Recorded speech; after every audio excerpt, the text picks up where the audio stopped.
Private finance ఆఫీసుల్లో starting ఒక 10,000కి 15,000కి join అయ్యి ఈ రికవరీ సెక్షన్స్లో బండ్లు వెహికల్ రికవరీ చేసుకొని తీసుకురావటం వల్ల వాళ్ళకు కొంత అమౌంట్ అనేది ప్రమోషన్ కింద ఇస్తారు.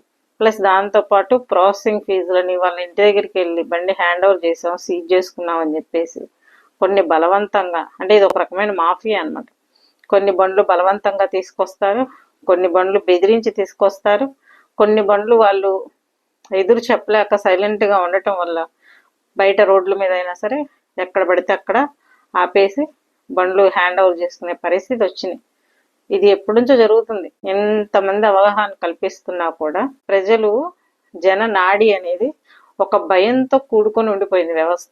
మనం లోన్ తీసుకున్నాం, ఈఎంఐ కట్టాల్సిందే, లేకపోతే ప్రాబ్లం అవుతుంది, లేదా నలుగురిలో వాల్యూ పోతుంది అని చెప్పేసి ఆలోచిస్తూ ఇంట్రెస్ట్ల మీద ఇంట్రెస్ట్లు వాళ్ళు వేసిన ప్రతి దానికి